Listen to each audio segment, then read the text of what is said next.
First, I'm going to shamelessly do self-promotion. I saw a play about 20 years ago in San Francisco called Facing East. And too close? Better? Okay, Facing East. And I've never forgotten it. And a bunch of us are going to bring it lakeside, June 21st through the 23rd at the Lakeside Little Theater. It is riveting. You do not want to miss it. All right, they haven't kicked me off the stage yet, so I'll keep going. First of all, there's a little bit of irony when my nonfiction book club, which no irony there, it's mostly women, chose this book. I was not happy because I'm not a fan of Bill Gates, especially his, he sort of declared himself the new Secretary of Education, and over several presidential administrations dictated our education reform, which was disastrous. So I was not happy about reading anything by any Gates, but I reluctantly read it, as I do many of the books in my nonfiction book club chosen by women, and I'm so happy I did. And it was when I was done with this book, I said I have to share it. And there aren't many panaceas in the world. In education, I believe there is one, and that is reading. If you get kids to read well, to fall in love with reading at an early age, the rest of everything falls into place. Well, the premise of this talk is that if you empower women, almost every other reform on the planet falls into place. And she convinced me, and today, using her words and others, I'm going to try to convince you. I gave a talk just a few months ago, so normally they don't bring me back so quickly, but since the talk deals with women, they shoved me in right at the end of March in honor of Women's History Month. Though a friend of mine, Lynn, said, you know, it's a little bit ironic that you're doing it Easter morning, given that the Catholic Church is one of the most misogynist religions still on the planet. But that's merely one of many ironies today. When I spoke a few months ago, some people said the talk was on unsung women in history, and people said, well, why are you, a man, doing that? And I made a joke of it, so I got a wig from the theater, put it on, and said, is this better? And of course everyone said no, and so I made a joke of it, and evidently some people stormed out, and I offended them. Well, today I'm going to be a little bit more in your face about why I need to be here. And about 10, 15 years ago, I was teaching the Social Studies Methods course to prospective teachers at Cal State East Bay with my dear friend Dave Forrest. We were affectionately known as the Daves. And that year, in our group of, I'm guessing about 30-something new teachers, there was a sort of a cohort of about 5 African-American men who were quite strident and outspoken about race. And they would speak out in the class and say, you know, you white teachers really can't teach black kids. And in fact, by definition, you're all racists. Only we can do this. And Dave and I spoke about it, and we thought, should we intervene? And we said, race is a huge theme and issue in education today. These are adults. We sort of let it go. And eventually, the teachers, the strident ones, they got tired, I guess, and they toned it down, but the rest of the class never really challenged them. And on the final day of the class, it's my turn to teach. And on the way out the door, I said, you know, I told them that we were disturbed by this, and I said, you aren't going to get out the door without my throwing my 2 cents worth in. And I said, here's the deal. I am an openly gay teacher. And what I have learned is, on gay issues, I am now powerless. Because when I speak on gay issues, people roll their eyes and they go, there he goes again. You know, gay issue Dave. I can't do it. So what is my job then, since I can no longer speak out on gay issues? First, it's to be a role model of a really competent, respected man who is openly gay, who is happy.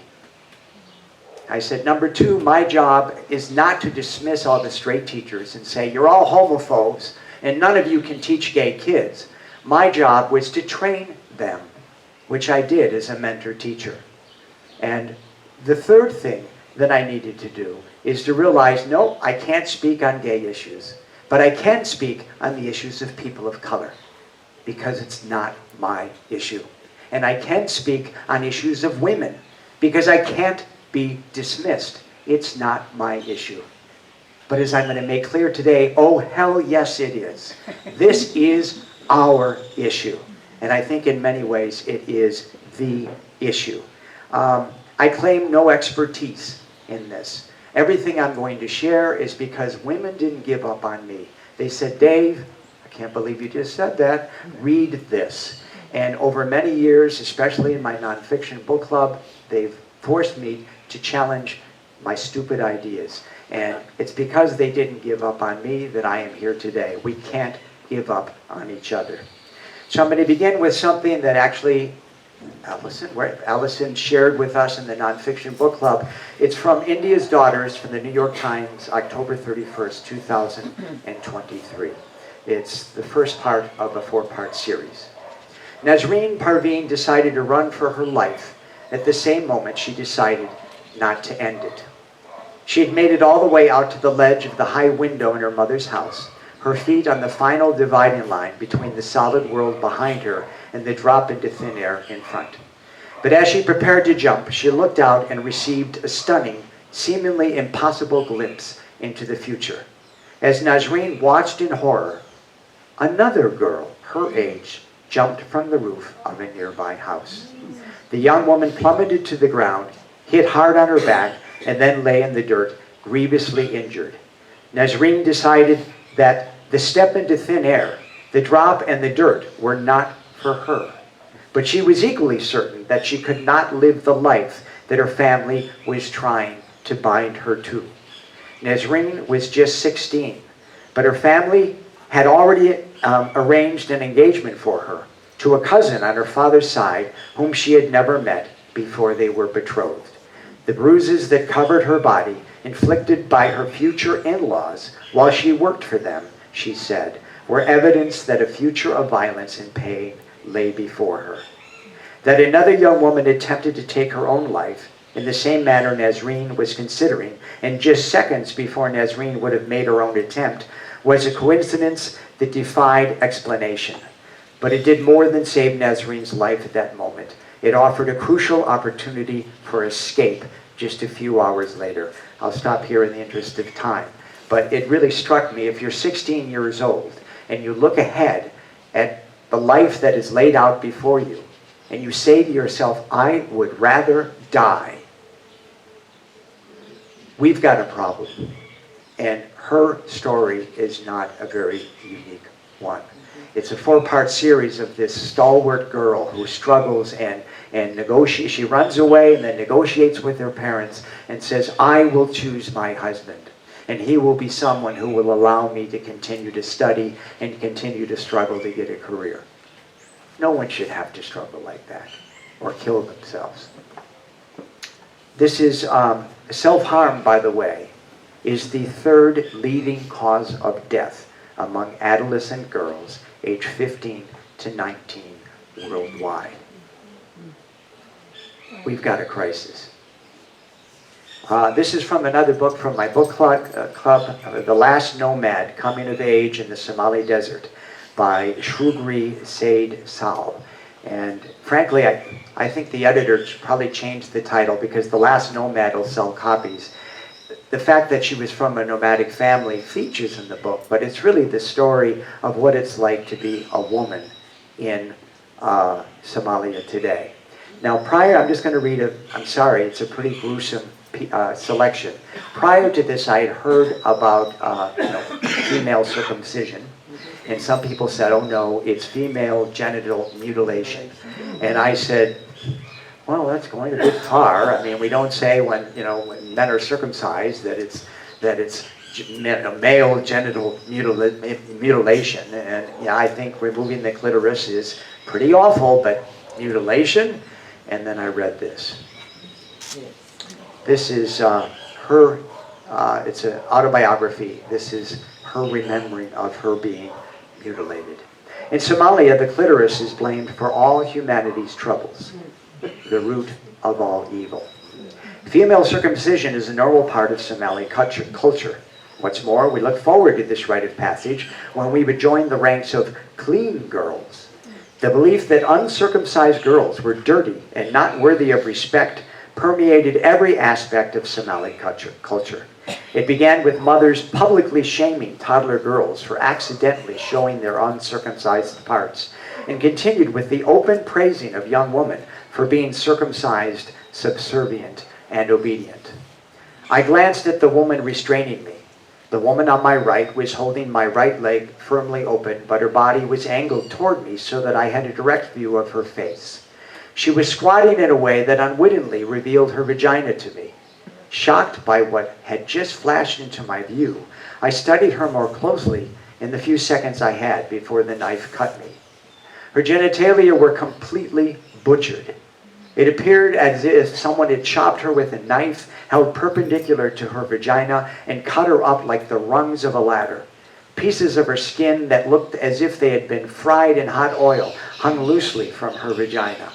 Within the series of cuts were random holes that created a maze of confusion that reminded me of a network of meat rack burrows in the desert. As if she noticed my gaze, she quickly pulled her garment closed. I was confused by what I had seen. Is that what my private parts will look like when I get older? As the medicine woman approached my vagina with her blade, the woman on my right tightened her grip on my leg. With her knife parallel to my body, the medicine woman abruptly sliced down, cut my clitoris off its root, and tossed it away. A bird who was circling the sky above me suddenly swooped down, snatched my womanhood from the ground, and soared back into the sky with its prize. As I felt the strange sensation of a knife cutting my flesh, I winced but held myself rigid. I stared straight at the witch woman as my blood spurted in a projectile stream away from my body, right toward the woman holding me down. The one to my left cursed me as if this was my fault and scooted away to avoid getting splattered by my blood. I saw the stream lose its power and dribble down to the hot, dusty sand below me. I must have gone into shock because I don't remember feeling pain. I glanced at my grandmother, who was standing beside me, looking proud. She liked the fact that I was brave in the face of this infliction. I said, "I don't want anyone to hold me. I will not run." My grandmother ordered everyone to get off me, which caused a ripple of shock around the circle. I felt respected and felt I had a bit of control over my life. I withstood the rest of the circumcision with no one restraining me. Not a peep came out of my mouth, and my body remained stiff and motionless. The medicine woman looked at me as if I had been bewitched, and I stared back at her like an unbroken warrior. Whispers of my bravery traveled the circle around me. She continued to meticulously cut away at me, as if to make sure no feeling ever arose from the land she had just decimated. She scraped inside the surface of the labia minora with the edge of her knife, and then pulled them closed over my vagina and sutured them shut. Using 3 thorns from the fura tree, she pushed each one through my closed labia and secured them with a thread. The thorns would be left for weeks until the skin began to heal together. Then she pulled my legs, now in a state of near rigor mortis, together and wrapped them from my ankles to my hips in a soft red scarf. The thorn stabbed painfully into my thighs. The medicine woman used the same knife on all of us that day, merely wiping it with a cloth and sharpening it between procedures. It's not circumcision. It's mutilation. Around 1 in 3 girls, aged 15 to 19 today, have undergone female genital mutilation. 1 in 3. The book is mostly about the life of a woman in Somalia. She later spent the rest of her life there trying not to get raped, especially by the priests. She finally escaped to California. She underwent a very long surgery to try to rebuild her vagina to enable her to have sex with her husband. Lastly, before I get to Gates' book, this is just a short article called Honor Killings, What It Would Take to Keep Women Safe in Pakistan. Authorities say the teenager was shot by her family on the instructions of a village council as a way to restore her family's honor. Her alleged infraction, posing in a photo with a man.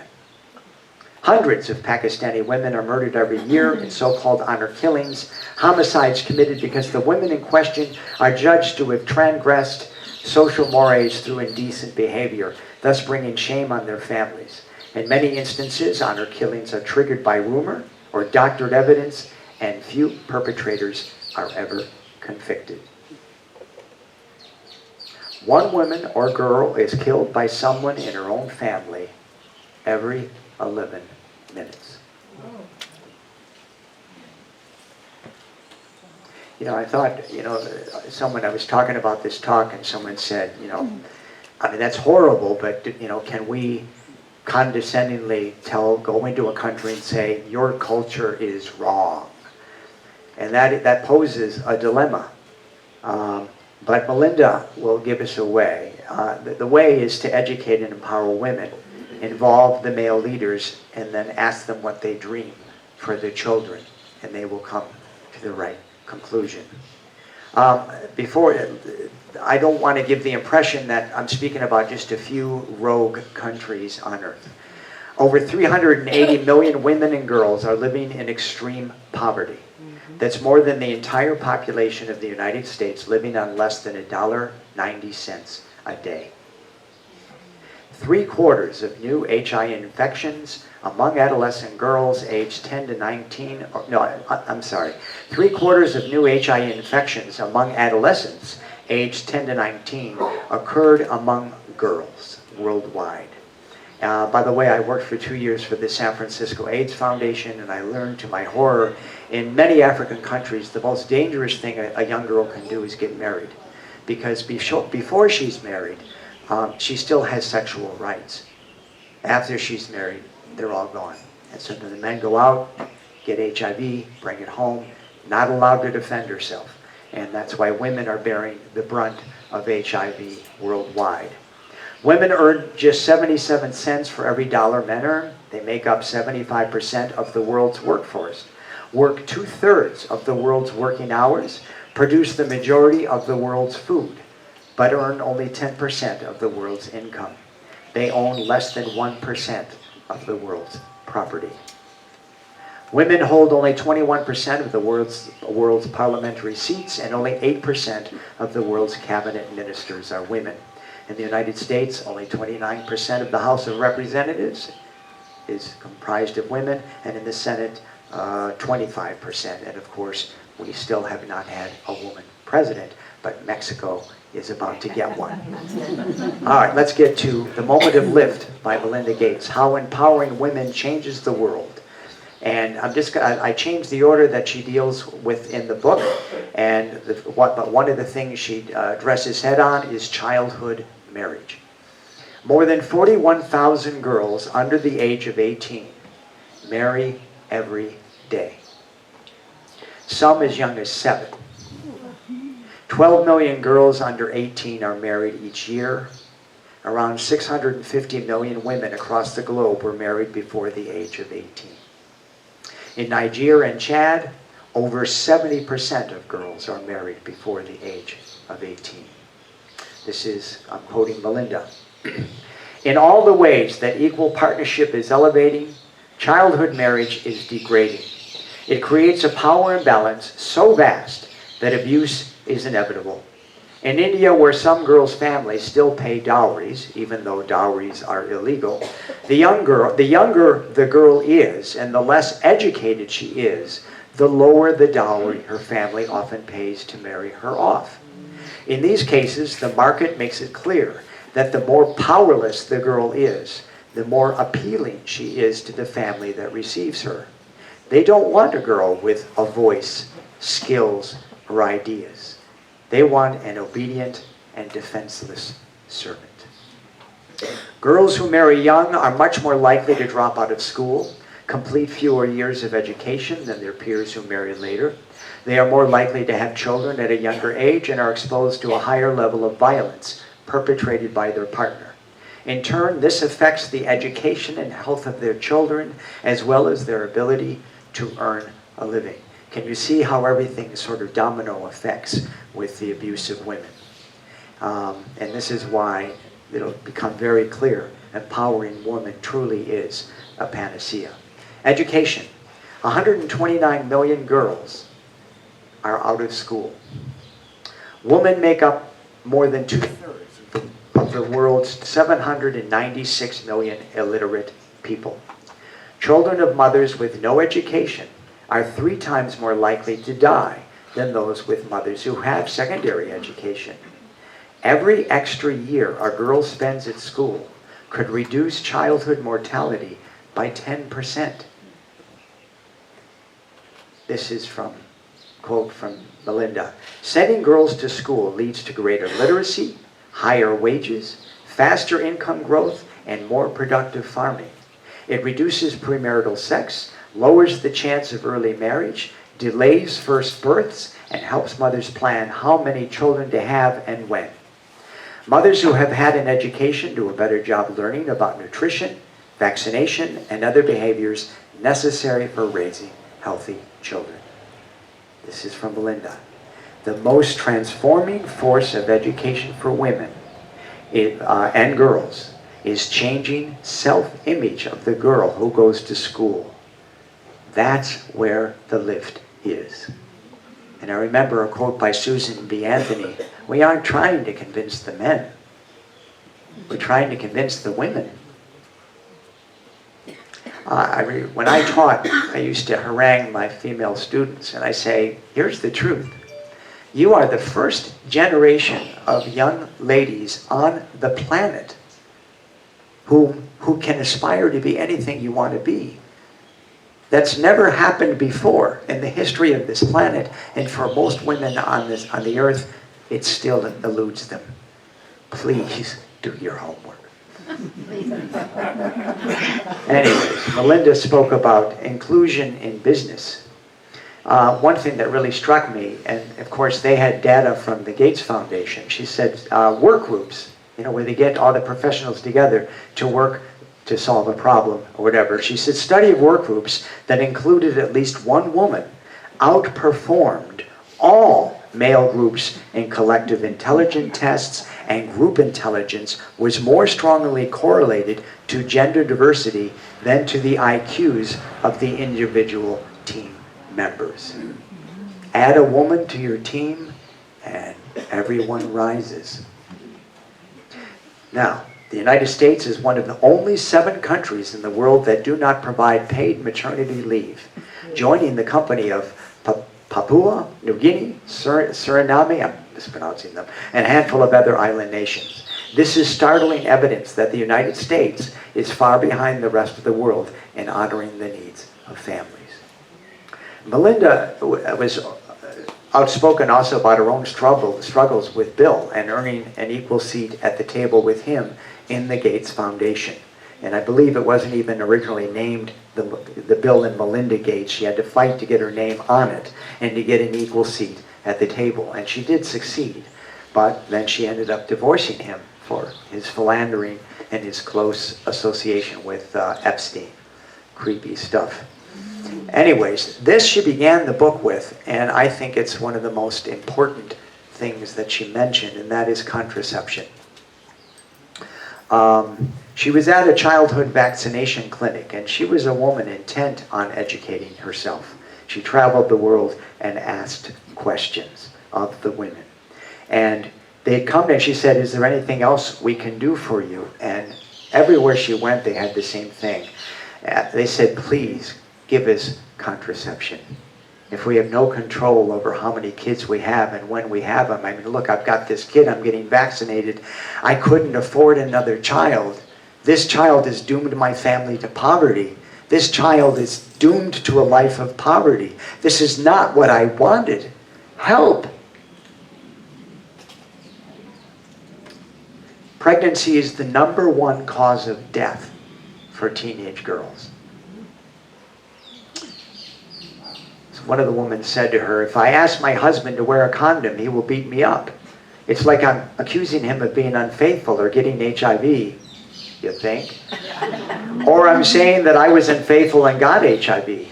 So condoms were useless for many women, and yet health clinics would claim they were stocked up on contraceptives when all they had was condoms. By the way, when I was working for the AIDS Foundation, our director of science, and she was a woman, and she was hell-bent on finding microbicides, because women, as I said, are bearing the brunt of HIV. They have no defense.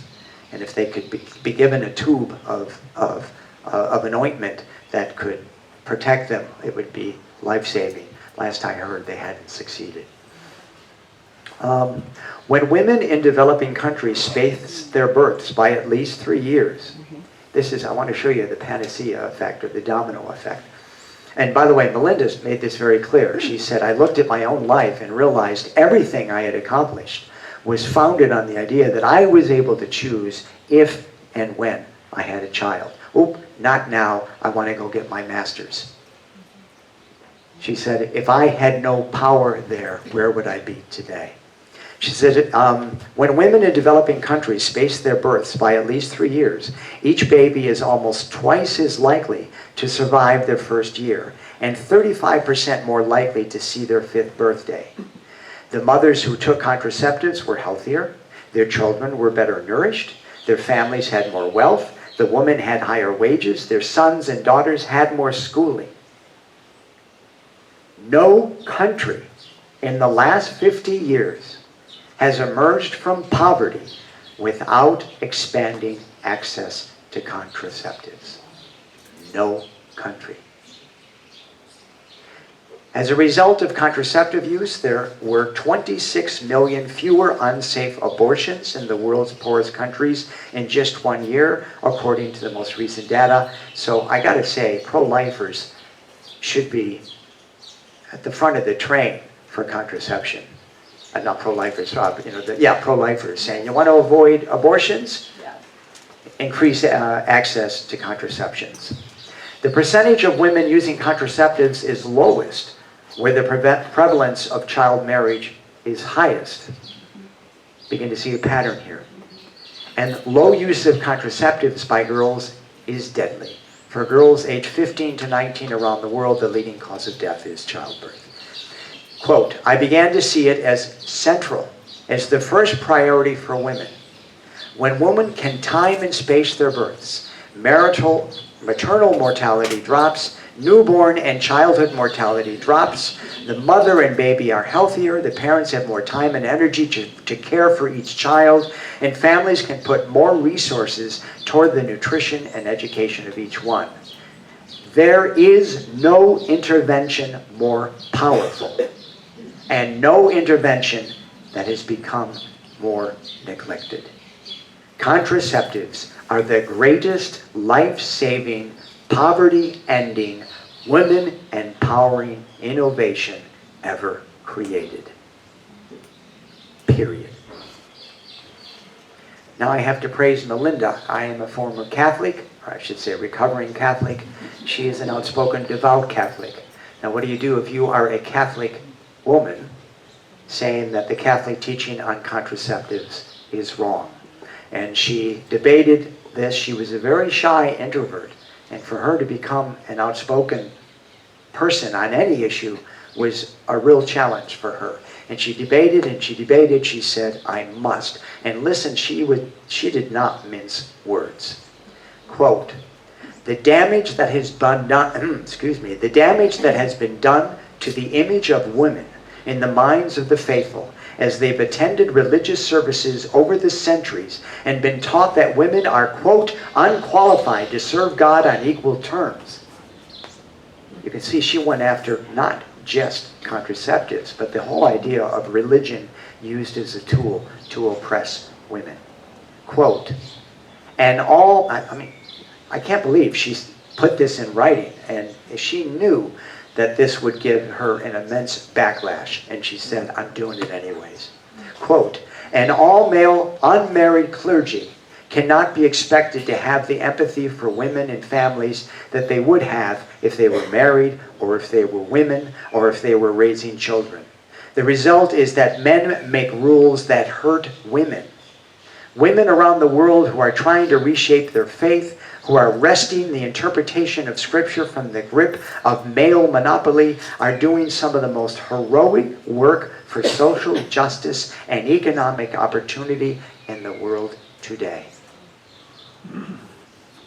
Now, she is very clear on building leadership among women. Quote, I don't have any idea how people find the God. She goes through this and she keeps meeting women all over the world that she's just in awe of. She said, I'm an accomplished woman, but I had everything paved in gold. Look at what this woman has accomplished. She said, I don't have any idea how people find the guts to speak up against waves of tradition. But when they do, they always end up with followers who have the same conviction, but not quite the same courage. That's how leaders are born.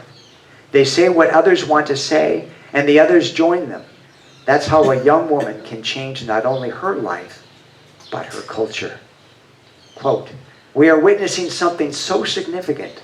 The act of people coming together to collectively reflect on their deepest values, to question if current attitudes and the behaviors were, in fact, violating those values. You know, they got those leadership women together with the male leaders of their culture, put them in a room, and they didn't talk down to them. They asked questions like, what are the dreams you have for your children? And then they talked about it together. And then they together realized that their traditions were preventing them from together achieving their dreams.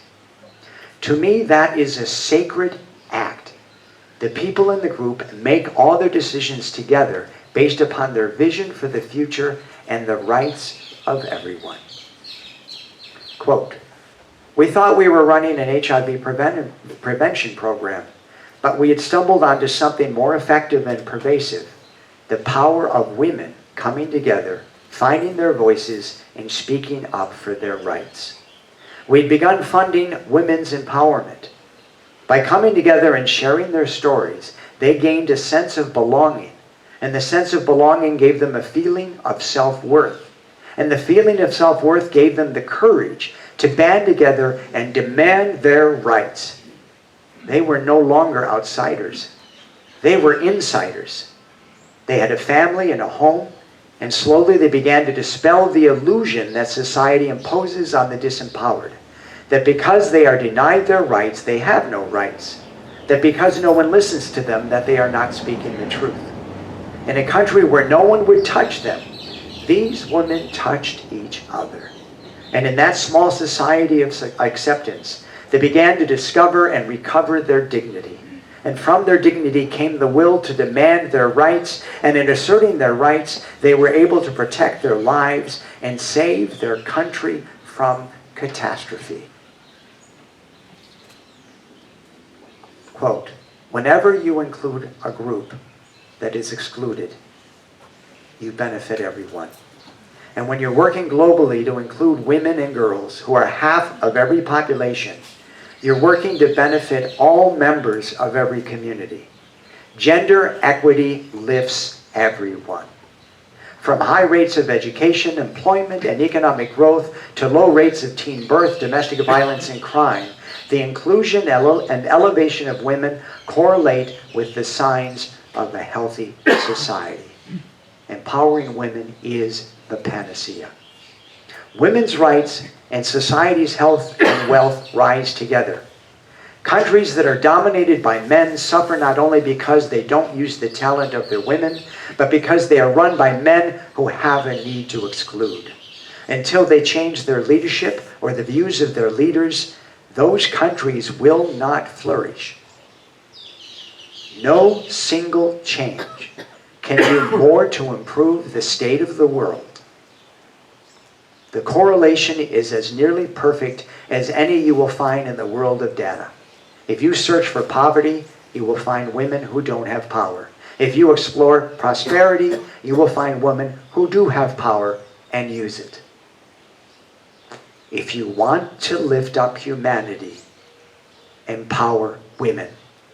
It is the most comprehensive, pervasive, high leverage investment you can make in human beings.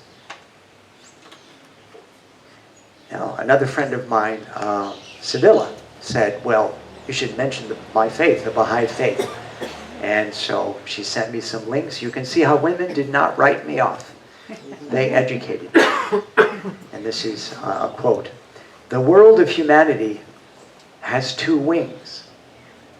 One is woman and the other is men," wrote Abdul Baha'i. I'm sure I mispronounced it. "Not until both wings are equally developed can the bird fly. Should one wing remain weak, flight is impossible." And let it be known once more that until women and man recognize and realize equality, social and political progress here or anywhere are not possible. Hey, how long ago was this written? 170 years ago. 170 years ago. When all mankind shall receive the same opportunity of education and the equality of men and women be realized, the foundations of war will be utterly destroyed. Without equality, this will be impossible, because all differences and distinctions are conducive to discord and strife. Equality between men and women is conducive to the abolition of warfare, for the reason that women will never be willing to sanction it. I mean, let's face it, men typically see their young men marching off to war as a rite of passage. And women see it as a horror. Then another woman friend of mine, Lynn, said, have you heard, I hope I don't mispronounce her name, Rianne Eisler. And I hadn't, so I Googled her and look what I found. In her third book, The Chalice and the Blade, published in 1987, she coined the terms partnership and dominator to describe the two underlying forms of society. Partnership societies are characterized by gender equality, peace, sustainability, caring, while dominator societies are characterized by sexism, chronic war, ecological destruction, and unsustainability.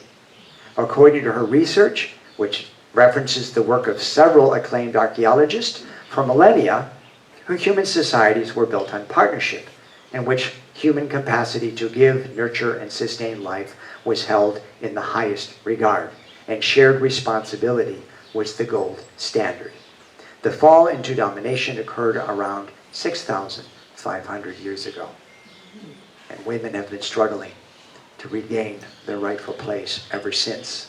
Eisler argued that the switch from partnership to dominator has led to gender-based monogamy, has led to gender-based monogamy, prostitution, and illegitimacy, women's dependence, and the acceptance of chronic war.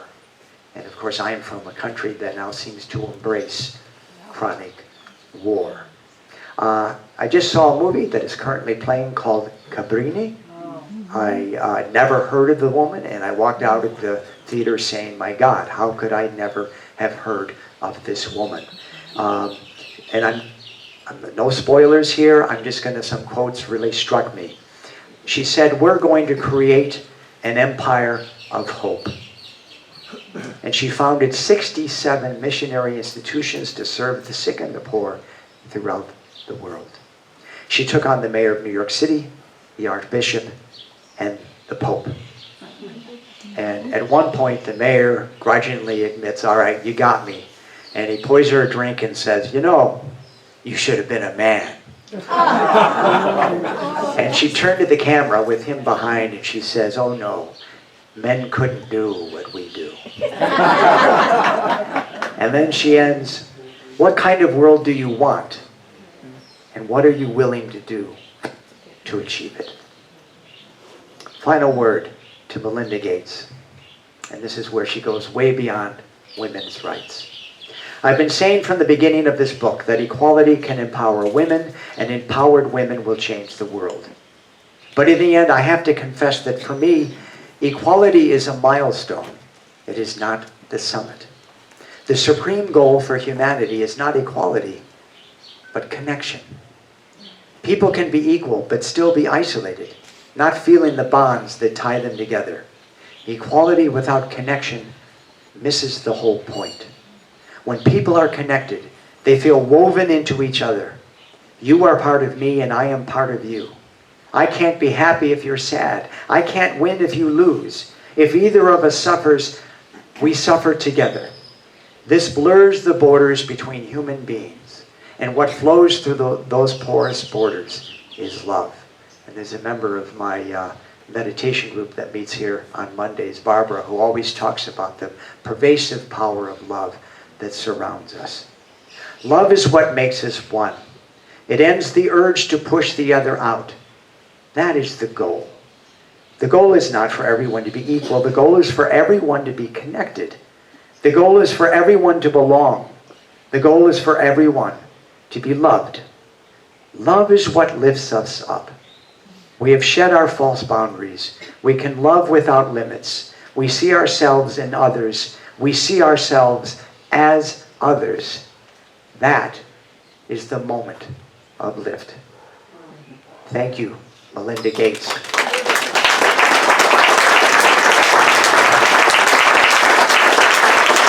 At the end of her book, she has a long list of institutions that you can choose to support to empower women worldwide. I have printed it out and they are going to pass it around to everyone. I added one at the bottom, Kiva, which is where they make microloans, and mine are all set to go to women. And the interesting thing is they keep very careful stats. They said, you've donated this much, but you have given 6 times that in loans, because whenever the money comes back, it goes out again and just keeps empowering, empowering, empowering.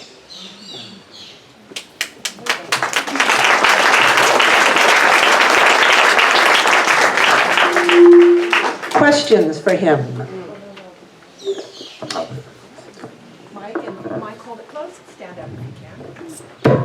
I don't know. You don't have to. You don't have to. I can't push, but you have to use the mic. Yes, I wonder if you could comment on our communities here and what, if you have any knowledge of how we contribute to the girls and women in our community as far as getting higher education.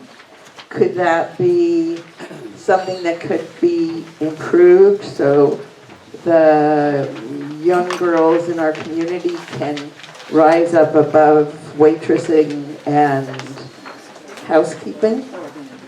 And is it mainly gringos? I would think it would have to be gringos and successful Mexicanas. I claim no expertise here. I remember I forget his name, but the fellow who speaks here once a year on the state of the lake. And one of these, I was here the last time and he gave a statistic. I never remember numbers, but I think it's like this. He said the high school graduation rate, Lakeside, is about 10%. So it's pretty awful locally.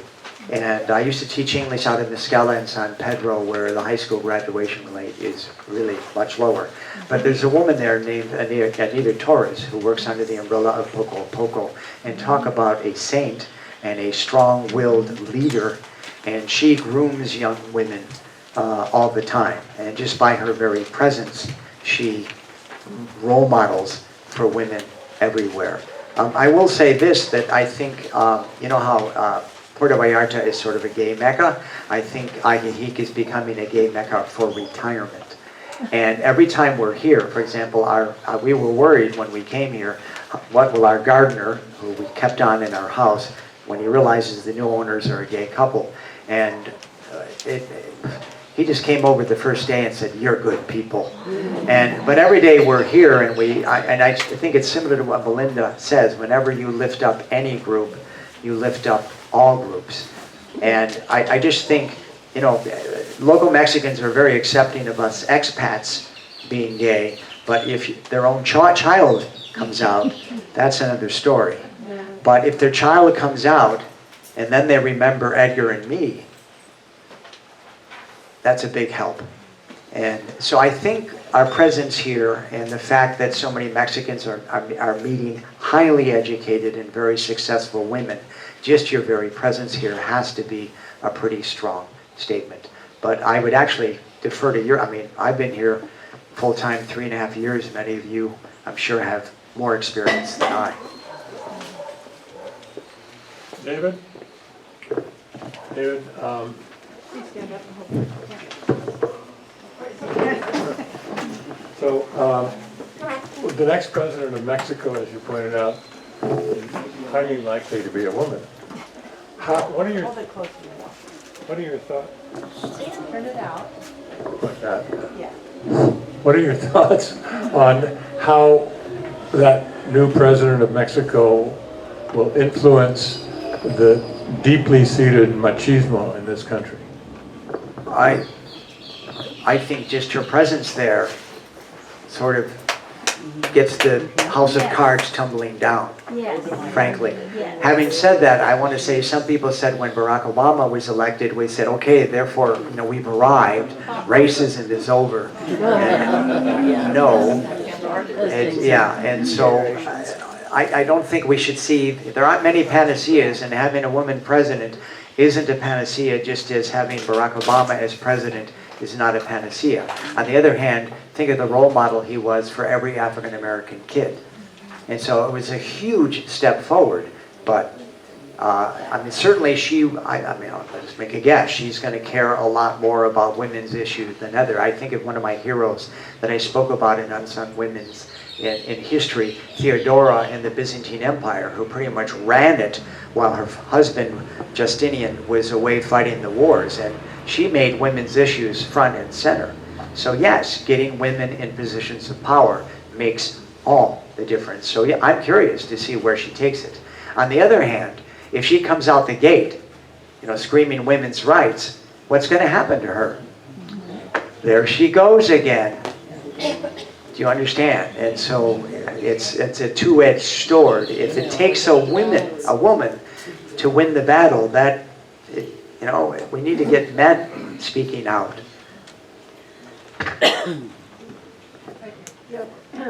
The woman in front was asking about groups here that are working with women education, and I'm a member of the Rotary Club.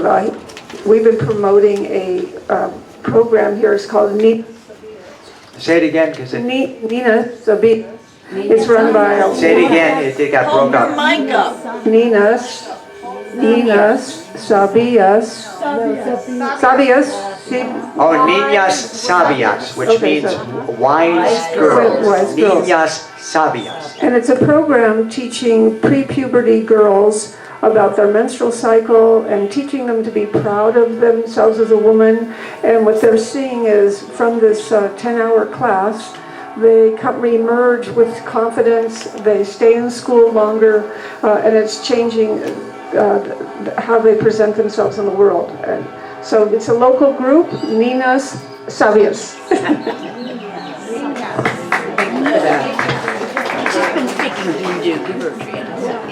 Thank you so much for your presentation. Very well done. I enjoyed it. Thank you for this list. Personally, I've been aware of some of these problems and have an organization that isn't on the list that I would like to make known to the group. You can easily find it on Google. It's founded by a woman, previous photographer with National Geographic named Stephanie Sinclair. She's based in New York. And she has spearheaded an organization called Too Young to Wed. And very transparent, does wonderful work. They work in African countries, all of the areas that you mentioned, with local people with boots on the ground, empowering communities and the men leaders of the communities to have awareness about this, this mutilation practice. And they take the girls out, and her experience with Canon photography is behind them. They take the girls, and the girls heal themselves with photography about their experiences. And these girls then go on and become college graduates and go back to work in their communities. I highly recommend, even if you don't care to donate, which they would appreciate, at least to educate yourselves further. They're very transparent, and they have wonderful things on their website. Too Young to Wed. Thank you. Too young to wed. Okay, wait, I had some hands crazy up here. There we go. It hasn't been too long since the educational systems in North America have channeled girls into specific kinds of courses and specific kinds of occupations. I recall that in my case, when I was in high school, the girls were sort of pushed almost into typing classes, home economics classes, and very few of them went on to university because of the culture. Do you have any recommendations in terms of what the educational system itself can do to, because ignorance is at the basis of what I think a lot of you said about why things are done. Total ignorance. And education should be able to do something about that. Well, two things. My former passion was education. A 36-year educator. I wrote a column on education for 18 years. I published several books that no one bought. But anyways, the state of education in the United States today is abysmal and getting worse, and I'll stay off that soapbox. There is one anecdote. One of my colleagues, Joni, who was a science teacher, she told me once, yeah, I went to my counselor and said I wanted to study physics. And he said, oh, honey, no, let me enroll you in home economics. And she did. And then later on, she thought better of it. And so in college, she took physics. And she said to me, and I got an F and A. And she ended up becoming a science teacher because she said, I want to model for women that science is for us as well. And I will say that the general culture among at least my district was complete equality, is that women were urged into science and mathematics. Now, as to whether that is universal, I have my doubts, especially in the Bible Belt and elsewhere, where now they're suppressing, don't get me started. But the trouble is, it's going to be hard to empower women if the educational system in general is on the edge. But that's another talk. Okay. I know you have a lot of hands. I'm just going to take this one and we'll see what I wish my son were here to speak, but he's not, so I'll speak for him. My son, Eric Majors, is running a program in the United States and trying to move it throughout the world. It's a National STEM Honor Society program. And STEM is science, technology, engineering, and math. And they are targeting women. If anybody is interested in it, I have lots of information about it. National STEM Honor Society. Remember in high school you knew about the National Honor Society, but that was only for high school. This is for elementary through college. And it's a very successful program, and they are targeting women and doing a wonderful job. It is one thing, I'll just add, Melinda Gates pointed out that Mexico has one of the highest rates of women earning degrees in technology anywhere. Wow.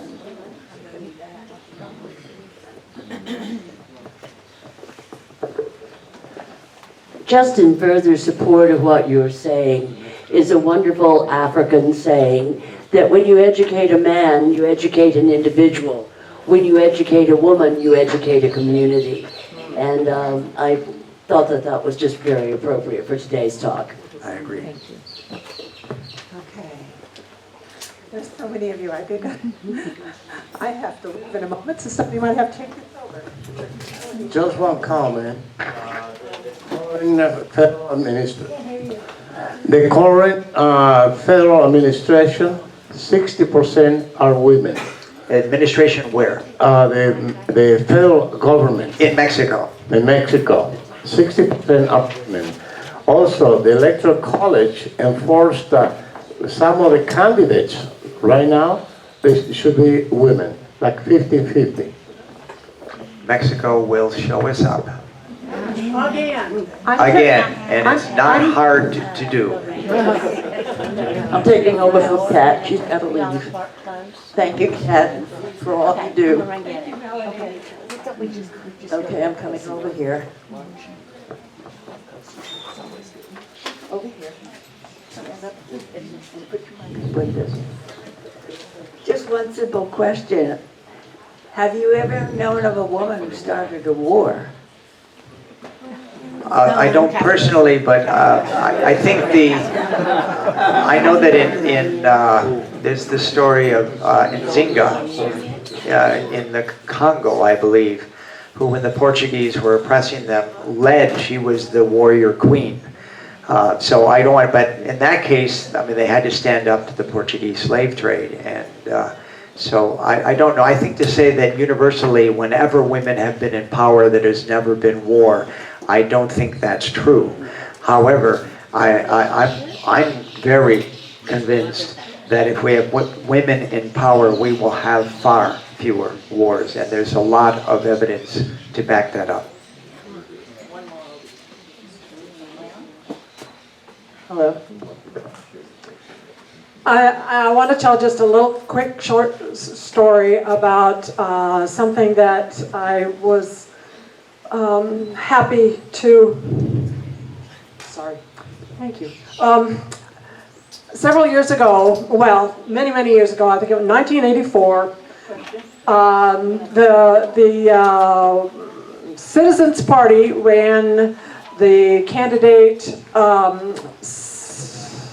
Sonia, see, I'm not remembering, but that's not important. Okay, this woman used to be a Mormon, and she left the Mormon church because they were not doing what she wanted them to do as far as women were concerned. So she ran for president in 1984 in the Citizens Party. And of course, she didn't have funding from any of those groups that fund people because she didn't have enough support, but she used to have these house parties. And she would go to house parties and talk about her issues. And part of what she would talk about was, she would ask the women in the room, if you could have anything you wanted from the federal government, what would it be? And they said, well, you know, we'd like to have more child care. We'd like to have better health care. We'd like to talk about, you know, wars and all of that. So, you know, this is what all the women were saying. This is what I'd like to have. This is what I'd like to have. And she said, invariably, when these women had given all of the things that they would like to have in the world that would make the world better for them, some man would stand up and say, but that would be so boring. End of story. So, that's it for today. That's it for today. And we want to thank David. Thank you, David Ellison, for another